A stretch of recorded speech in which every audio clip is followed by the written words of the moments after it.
welcome back, listeners, to another episode of the Mindful Living podcast.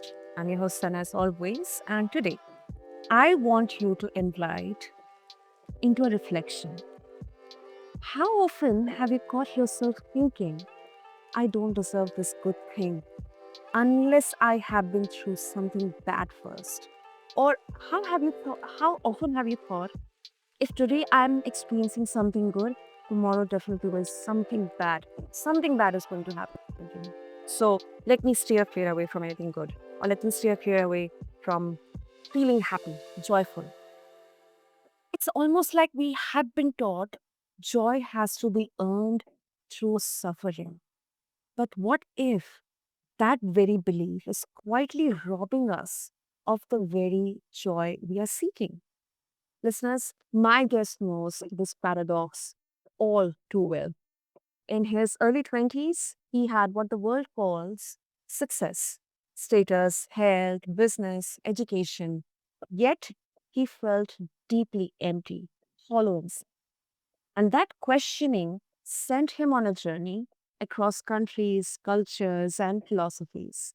And along the way, he discovered something profound. Behind everything we do lies a single pursuit: maximizing the good times.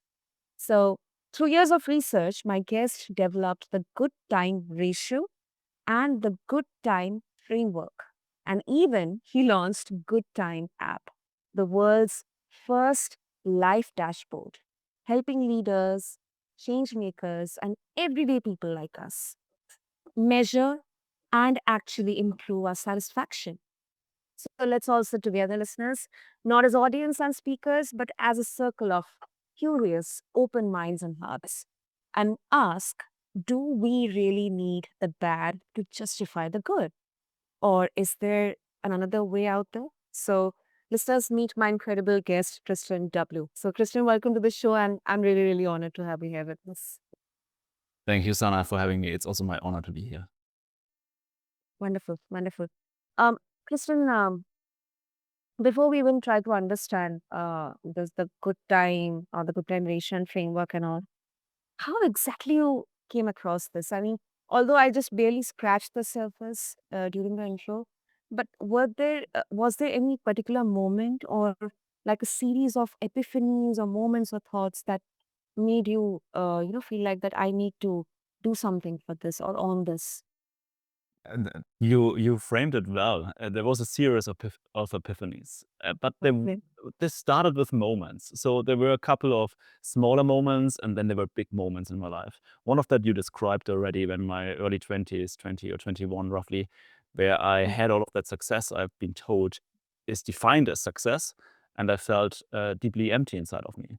And that moment, mm, I questioned what's the point of being alive, because I knew how to scale it up. I knew how to do more of what I'm just doing and making it better, but it's now already not fulfilling. And if I would proceed, that would take me the next 60 to 80 years if I'm having a long life, where I'm actually just waiting for death. And I didn't see a point in being alive if this is life. So I was questioning the point of being alive. And at one point, when I asked myself, do I want to end it here or want to continue? I answered it, I want to continue, but not in that way. There got to be a different way. And that set me out to ask, what is the different way? How can I live alternatively? How can I live in a way that I'm fulfilled? And I actually tested later another time where I went for even bigger. And I came just to the second time to the result that to the epiphany that this is really pointless. There is no point to climb up a career ladder and doing something to increase economic success, to increase status, to increase acknowledgement, or whatever you define as success and chasing that is preached to us through marketing or society or even economy. So I gave up on all of that. My dad even said, "Are you crazy to give up on such job offers?" But I said, "Well, I'm in a bonus round already. I could have been dead, so I'm alive, and I see it as a bonus round." And then I set out to look for what makes life great. What is it that we are actually aiming for? And there were when I traveled through dozens of countries and interviewed back then some of them unrecorded, meanwhile some recorded, interviewed countless of people, from monks to CEOs to retired CFOs to children, even eventually, their whole spectrum, where Wow. I realized all of them have different lives, and the things that I thought would lead to fulfillment or that we've been taught indeed are not leading to fulfillment. Even retired multimillionaires didn't necessarily have fulfillment. And Mhm. others seemed to have nothing and they were fulfilled. And uh, that was really wondering me, brought up the question, what is it eventually that we are aiming for? And I found this one common denominator. So after I also delved into philosophy and into cultural wisdom, I found that there is one common denominator that all of us pursue, and that was we just want to have a good time, as good as possible, but also for as long as possible. And that's basically the trade-off that we've been told, even for economic success. Study something and work your butt off that you're gonna have later a better time. That is right, exactly. That's basically we are told. If you work hard as a young person, then you might have it better when you're older. And if you sacrifice on this sweet, then you might be in a better shape later. This is always this trade-off of don't have a good time now to have a longer and better time later. And when I started with the research in my PhD to measure it, developing the good time ratio metric, the GTR, I realized actually there's a physical reason behind all of that. So why do we actually experience positive times and negative times? And I don't want to get too much into depth here because I want to answer the question: do we have to have bad times in order to have good times? But Mhm. just to give a context, why we do experience good times in the first place is because a good time is a biological indicator for energy is flowing. So basically, it's just flowing inside of the organism, whether that's an animal, it's just a cell, or it's a complex biological organism like a human body, where we just feel energy is flowing. And if we have a bad time, we get the signal energy is blocked, which pushes us to change something instantly. Every time energy is blocked, we get the really bad feeling inside of us. I don't want to be here. I want to change something right away because I do have energy inside of me, but it's blocked. And that's also where it happens that we escalate sometimes or have fights or feel angry because it's actually we have the energy to do something and someone just says, no, you're not allowed to do that. And that over time, if we play along with that we allow, we block the energy here. That can lead to two results. The first, over time, you're losing on energy and you're actually degenerating and dying. In between, you find yourself in a state of numbness and feel like, yeah, this is life. It's not really great, but it is as it is. You're suppressing your flow, or if it's too much and you're still alive, you're exploding. And then you're escalating, and then you shout people to the ground or just quit your job out of impulse.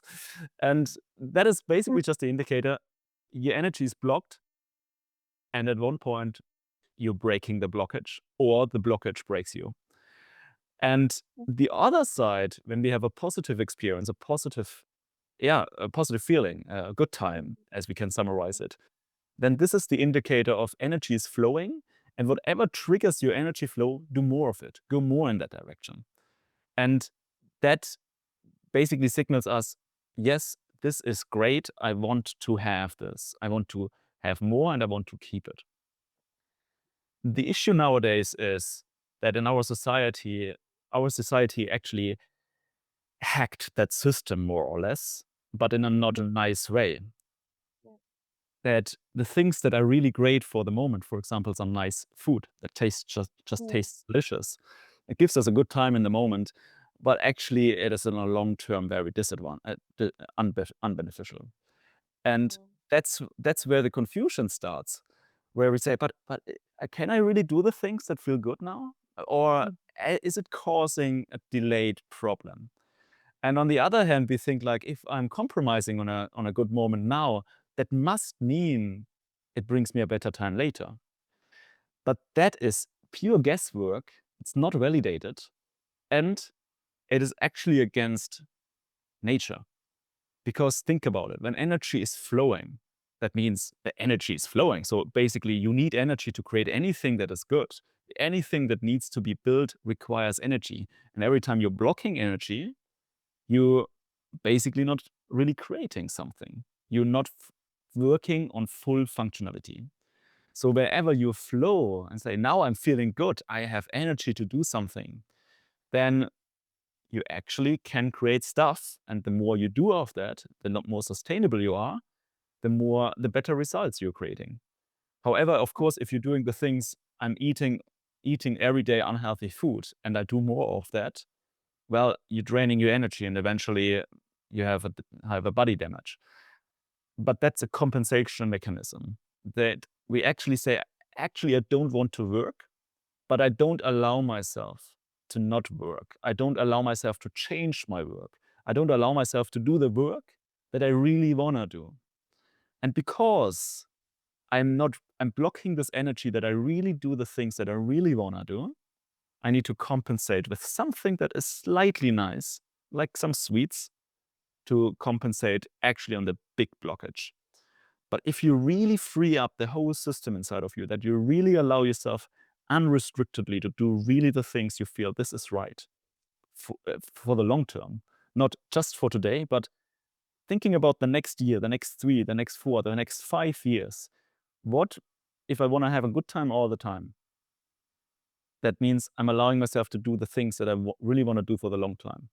Um, then I don't need to exploit in the day, but I can just do every day the things that I really want to do without limits. And that builds up over time in one direction where you inevitably encounter success. So, Mm. yes, to answer that question, theoretically, I need to emphasize that because we don't have data throughout a whole lifetime.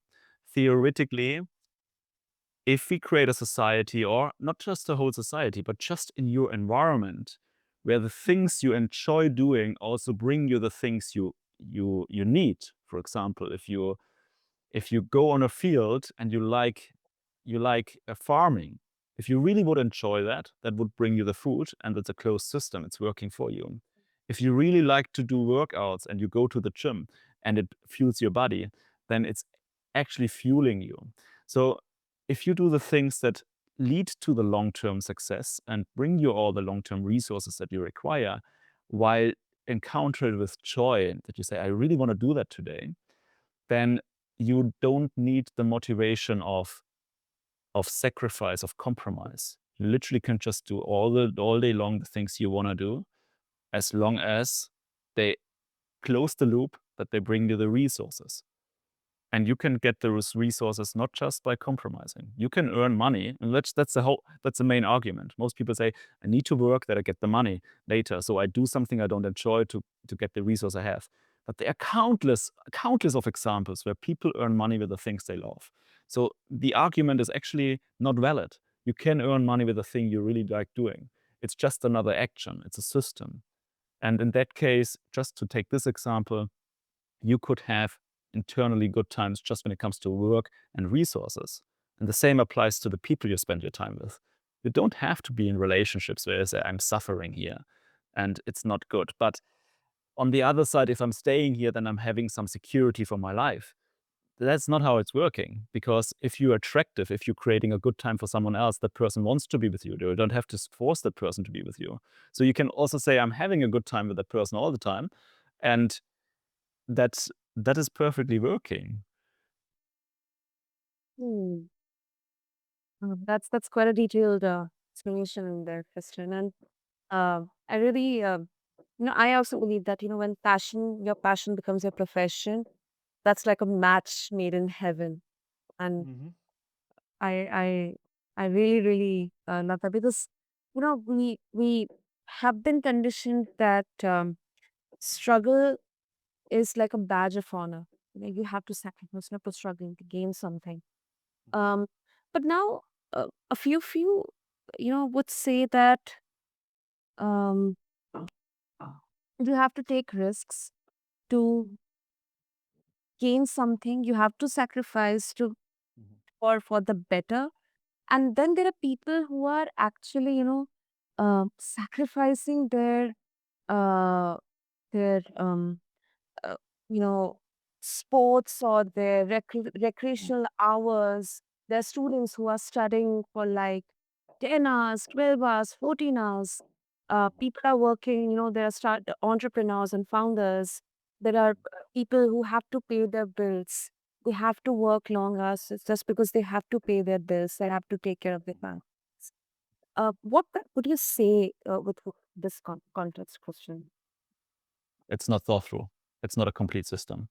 So yes, I can say for one night, for example, when I wrote my bachelor thesis many, many years ago, um, I I had to hand it in very early if I wanted to graduate a month earlier. That I wanted. So I had 2 nights left to finish that thesis. For 2 nights, I can compromise and compensate on some stuff and can just work through.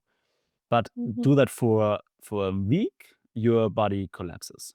Do that for a year, no way, no way, and that leads to burnout. So yes, temporarily saying I'm not going to I'm not doing my fitness today for one day. That's yeah, your body can compensate on that, maybe even a little bit longer, but eventually for the long term, this is not sustainable.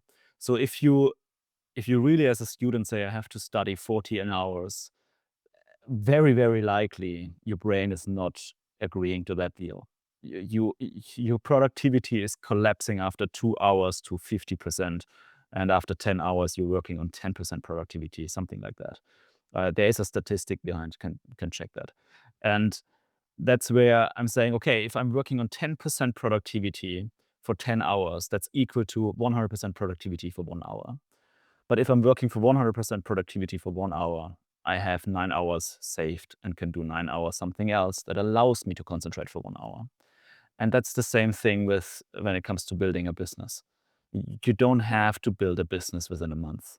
Your business should support your life. And if you choose something you really enjoy doing, why do you want to get done with that as fast as possible? You also want to enjoy the journey. And I've been there. I went there nights through it, and that is yeah, it's not sustainable. And another thing that's very important, yes, choosing the work or your passion and making it to a work that theoretically, if we take a look isolated, that works and brings you a good time all the time. However, in practice, most people fall into a trap because they didn't close the system that they say, My passion is actually creating enough income, or my passion, or I set the boundaries to my client that I'm only working within that scope and then ending up doing more. So they need to put more time in a ratio that they're actually willing to give. And at that point, and I've been there as well in my first business, where I loved video editing and we had a marketing agency. And Yeah. at one point it became a have to do, a must do. It wasn't I want to work here right now. I felt with the mindset I have to finish that project. Otherwise, I have a consequence that I don't want to have. Otherwise, my colleagues will be mad on me. Otherwise, the client will be mad on me. Otherwise, I don't get an income. All of that. And that's not the motivation for about I I want to do this, but I have to do it. And every time you have to do something, you're not enjoying it. You it's the mindset of I I want to do. This is what I desire doing right now, independent from the consequences, whether that's a positive consequences or negative consequences. Every time you're saying I'm doing something for delayed gratification, so I'm even though I'm going to the gym to be in shape later, that mindset alone is making your gym time not amazing. It sets a goal, but eventually you say, okay, I'm going to the gym to get in good shape. However, I enjoy the time in the gym. So the reason I'm going to the gym right now is because it's a great time for me. And that's the Yeah. same with work. And most entrepreneurs start without a not I wouldn't say most entrepreneurs. Actually, I don't have a statistic behind that, just personal experience with people I talked. But say Mhm. a lot of people start a business idea initially because that's cool. I want to do that. And then I end up in, I have to do that. And then it's worse than just having a stable job. And others say, I'm struggling so much, I have to do something to change it. So I'm building a business. And both people end up being frustrated, stressed, burned out, and depressed. The opposite is someone who says, I really love doing that certain thing. Say, say videography or photography. Let's say you have a hobby and you like taking pictures. You say, I want to make a business out of that. Okay, fantastic. Then build a system around with the prices that you say, I need to work for 2 hours or 3 hours a day. And if I do that, then I would have enough clients, and then I pay my basic bills that I need to cover. But everything on top is a nice to have. And after you clarified that at one point and you try to lower it as much as possible, that your minimum threshold of have to do is reached very fast, you basically just enjoy the rest of the ride and say, yeah, this extra hour is just I want to, because I'm already done with the have to a few minutes after I started. And that keeps your ball rolling and you keep the joy. And also as a note, you would inevitably stop at the moment where you say it doesn't bring me joy anymore. Yes, that's true. That is true. That's very, very detailed in explanation, Christian. And you mentioned about ratio, and of course, there are still not statistics in there to support it, but uh, I want our listeners to know something that you have created, which is the good time ratio. Mhm. Uh, Now, can you explain like how it works? Like, can we quantify joy? And Yes. I mean, how exactly it is going to bring or help us experience more of it? I mean, this is like very wild, actually. Yeah, it is. Yes, we can quantify joy, and that was a big challenge to do so. So let me start with the objective. Again, if our goal is to maximize good times, then it means there is something like 100% good time. Yeah. So how do we know that we have 100% good time? And a good time actually takes place in the very present, so in this very moment. And if this moment is gone, and now it's gone, the next moment comes. And if I'm measuring moment to moment to moment how good my times are, then eventually I'm having a ratio. Say 24 hours a day, and 12 hours of the time, I really enjoyed my time. And 12 hours of the time, I preferred doing something else, but I had to do something. So that would be 50% a positive experience, 50% a good time. So if we do that frequently, then over not just a day, but over a week or over a month, then you have an average. And then you can tell I'm having an average good time ratio of, say, 50%. And knowing this is very helpful because now you're motivated and say, how can I get to 60%? And you start in being creative. But with the app that we developed, and which is inherent rooting from how we assess good times, how we measure the GTR, we also know what is draining your energy, what is giving you bad times and what is giving you good times. And in that case, you see not just your good time ratio as a number, as a quantified, yeah, way to to see how well your life is performing for you, but you also know what is lifting it and what is draining it, and then you can replace it. You can trade the things that pull you down with the things that are better. Say, for example, you hate your work, but it's 50% of your time. Yes, yes. Okay.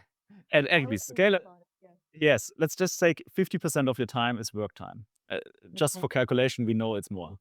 So knowing that the work's 50% negative, you could get into details and say, what of the work drains me? And I don't want to get too much into details because we have a limited time here. But if you go on goodtime.app, then you see how it exactly works. And we have then you can go into details and see what in the work is draining me and how can I improve it. For example, if the work task is draining you, however, your colleagues are lifting you, that's a nice thing. If your colleagues are if your colleagues are draining you, your work is draining you, your salary is draining you, and the workplace is draining you, and you feel shit about yourself, then you might want to change your location. That you say, okay, I might do the same work, but with nicer colleagues, with a nicer workplace, with a nicer salary or a nicer acknowledgement, more acknowledgement, and that lifts it already. And then you can slowly improve. And so now you say, okay, great, I have a nicer workplace, I have nicer colleagues, more support, I have better salary and more capacity for the things I enjoy doing. Now let me try to also find more joy in the work itself and perhaps change here and there something, that my work tasks that drain me are shorter, that I don't have too much of those, or I perhaps even eliminate this work task and go on another work task that is better, that gives me more joy. And in that way, you can really systematically improve your whole good time ratio. And it's not a guesswork anymore and say, if I do this, then maybe later I'm going to be better off. No, you know exactly, if I'm doing this, then I'm going to be better off. And if doing this, I'm going to be worse off. I can predict that. I don't have to be surprised when I'm suddenly in a situation that I really hate.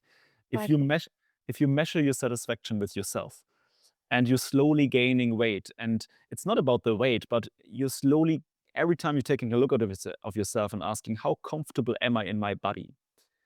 And you seeing the graph dropping slowly over a week, you shouldn't be surprised in a year, oh, now I'm overweight. How did I get here? No, no, it's really clear. You see it a week after a week and say, something is dropping here. I need to change something that I stay comfortable in my body. And in that case, you keep it also up. So it's a very easy, very simplified. Meanwhile, it was a complex path to get to that point, but meanwhile very distilled and very clarified. That's a very easy way to navigate your life. Mm, I'm absolutely finding it fascinating, Christian, because let's just admit that data gives us clarity.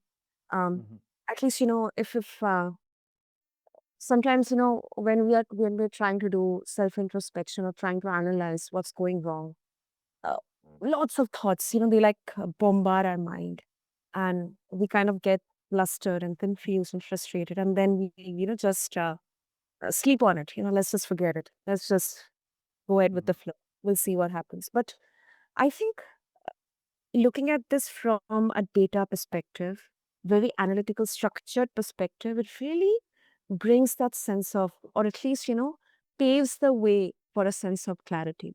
So I think this is really fascinating. And, because now, once again, there will be, and I'll just take another 4, 5 minutes here because, we are actually very short on time, but it's a very important concept. So, now people will say that life isn't a spreadsheet. How can you quantify emotions? They're not Mhm. quantified. How do we keep the soul inside the science here, Kristen? Go with the flow, really. And basically, you have the data, and the data show you how well you're flowing. And emotions, uh, saying emotions can't be quantified is a bold statement, because we even give names to emotions. For in every culture, there is this attempt to give a name to an emotion. Until today, there is no proper definition of love. I made one, by the way, if you're interested in, but there is no proper definition of love, and yet everyone is saying it's love. And when you ask people who are freshly in love, a 20-year-old versus a 60-year-old or 70-year-old who is 35 years, 40 years in the same relationship, they say, yes, it is love, but somehow it is different. So yet we give it a name. So um, what is the real definition behind all of those emotions? And it comes down to energy flow eventually. Energy flow in a certain direction. And emotions are our internal navigation system, or say our internal, I wouldn't say compass because it's more accurate than a compass. It is kind of an internal map and navigation system that says, I'm repelled from something. I don't want this. I want to get away from here. But instead of what do I want to get away from here, we have those different negative emotions that clarify what exactly. For example, I'm disgust, or I'm angry, or I'm upset, I'm sad. These are different emotions that allow us to make better decisions and not just saying, everything is bad. No, it's not just bad. It's just disgusting. So let's remove that part. Or I'm just angry. Angry from a psychological point of view is defined as a reaction to perceived injustice. So it's basically you feeling like I'm right, but someone did not right to me, and that's an internal perspective. And knowing that allows opening up a conversation and says, I don't feel fairly treated.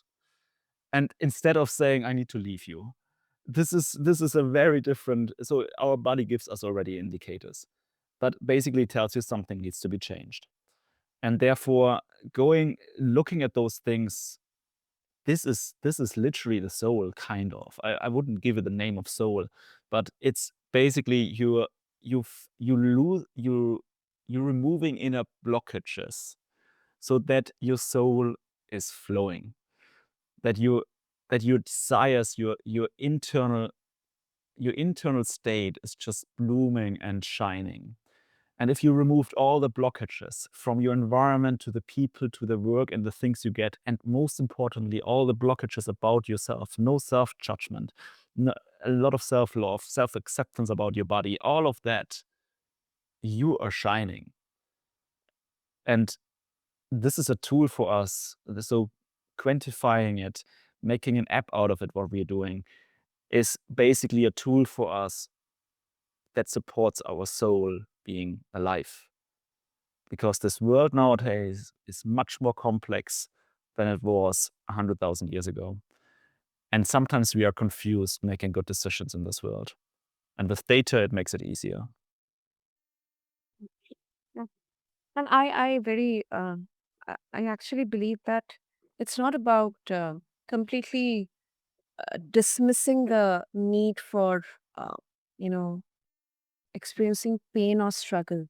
Sometimes pain or struggle can be really, give us that joy, satisfaction. For, let's say, something, we enjoy doing something, and for example, I enjoy podcasting, and I have to do these shows sometimes in the middle of the night because of the time difference. Sometimes I really feel drained out, physically drained out.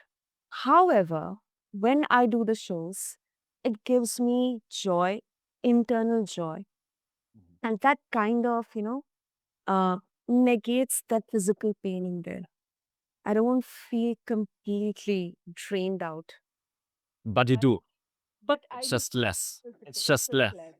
It's less. So it shouldn't be on the cost of your self love and your Yeah. self well-being. So that's why we have those 5 areas that you find in the GoodTime app, where Mm. it's yes, it perhaps gives you joy doing this, but not on the cost of yourself. For example, if I'm eating Yeah. unhealthy, it gives me joy in the moment, but if I'm feeling Sure. increasingly unsatisfied with my appearance, then I better Yeah. find something else that gives me joy without compromising on my appearance. Yeah. Yeah. Yeah. That is also makes And sense. yes, if we have a negative experience and pain, it can be helpful because it can be a reminder of I need to change something. Mm. However, you shouldn't get into this again. You should learn out of it. And if you forgot that memory, how it was in that bad situation, you ending up being there again. A data point will remind you of this and will just create a system that works for you. But ideally, when you set up your system and you are consciously living and paying attention to keeping everything up, you wouldn't end up in that situation again where you need a reminder, I need to change. Because before it's already bad, you change what's needed to let it be good. So therefore, really managing your life smoothly, you don't have to do anything. You just want to. I had an interview some years ago with a Nobel Prize nominee who lived his whole life very independently on his terms. And he gave the statement, if you have to do something, you don't have your life under control. And that's a bold statement. And I thought, like, how can you say that? Because most people No. would say, I have to work. I mean, I have to take care of my family. But basically, if you have that mindset, I have to, it's already too late that something in your life is messed up, that it's not flowing well enough. So if you really have to do something, you don't fully have your life under control. And with our app, we so hope that we can support people that they get out of this I have to. I just want to. And that's good. Mm, that makes sense. That makes sense. And one final question before we wrap up. Okay. Now, my dad, he still tells me that you experience the joy of holidays or weekends when you have your weekdays, when you work on your weekdays. Mhm. It's like the contrast, the principle of contrast. So, isn't pain actually what sharpens our appreciation of joy, Christian? Like if we eliminate the bad entirely, it's like the villain and the hero stuff. Um, don't we risk making the good feel flat? No, no. It's you feel the good better if everything else is bad because the contrast is so high. But it's the same with taking a drug.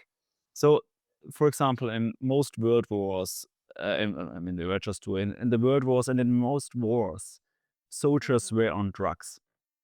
Yeah. They were just pushed on drugs that they can go through this horrible experience. However, when those soldiers came home, they immediately got off drugs. They weren't addicted.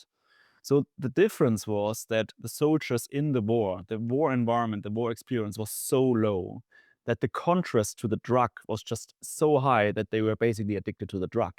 However, if your life is generally good, you don't the delta, the gap between the feeling, the experience you have with the drug versus without the drug is so minor that you Hmm. don't need that drug. And you can still appreciate your life. You're not drawn towards I need this ultimate experience.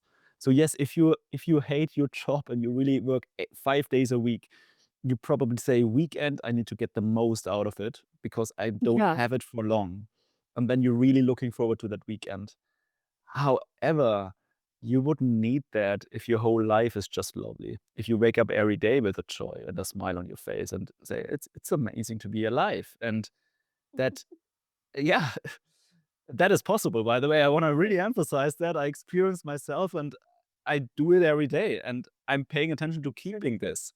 And it is more than possible because I've been also on the complete other side where I didn't wanna wake up at all anymore. And it's a systematic approach. But the point is you I can appreciate every single moment in life without thinking about the bad moments I had alternatively. Saying, "Oh, I'm so grateful that I'm so healthy because I had times where I wasn't." That would be a way to think about it, but honestly, it's not on my mind at all. I'm just saying I'm so grateful that I'm so healthy because it just feels good and I can do what I want. It's good enough. I don't need a reminder how things could be bad alternatively. Mm, that's a very good answer, Christian. Very good answer. It's actually it's a tough question because it kind of challenges the fundamental, the basic in there. The So belief, the the belief, what you said, I need to have a bad time so get that I have a good time. yeah. I need to have a bad time that I can appreciate the good times. And that's the good time paradox that is simply not valid. You don't need to have a bad time to have a good time because you just need energy flow. And every time you ensure the flow and remove the blockages, you have a good time. No need for a bad time in the first place. Brilliant, brilliant, Christian. This was such a brilliant conversation. And finally, for our listeners, they would like to explore more about the GoodTime app that you've created, and they would also like to connect with you. What is the easiest way? Yeah, so the GoodTime app, you can test it. It's currently a web application. So just go on your browser on goodtime.app. Very simple, goodtime.app, and sign up and make the first assessment. It takes currently a little bit, but yeah, the first time you're doing this, it might take 20 minutes. Later, it takes 10. And then you have your dashboard and you see right away where it's going. And if you want to know more about me, you can go on chrisw.co, chrisw.co, C-O, and you can find more about me. I also have some social media platforms, but I don't have them on my mind. So yeah, you can find me there. Great, great. I'll make sure to add all the links in the show notes for our Thank you. listeners. And Christian, I think this is such a bold and powerful uh, discussion. Um, I think it's kind of removing the wheel from a kind of or like the fog is getting removed, and we can see the clarity in there. And when the world is still selling us suffering as currency for happiness, we actually hold the power to shift that equation, to track, to actually sustain, to thrive, and expand our good times without waiting for permission. So, thank you so much for doing this. My absolute pleasure. Thank you. Brilliant. And listeners, I just want you to sit with this. Maybe life isn't about earning good through bad. Maybe joy isn't a trophy at the finish line, but a practice we can choose moment by moment. So, thank you to everyone for tuning into this episode of The Mindful Living. Until next time, keep living mindfully, keep questioning the stories you have been told, and keep making space for the good that's already there. Thank you.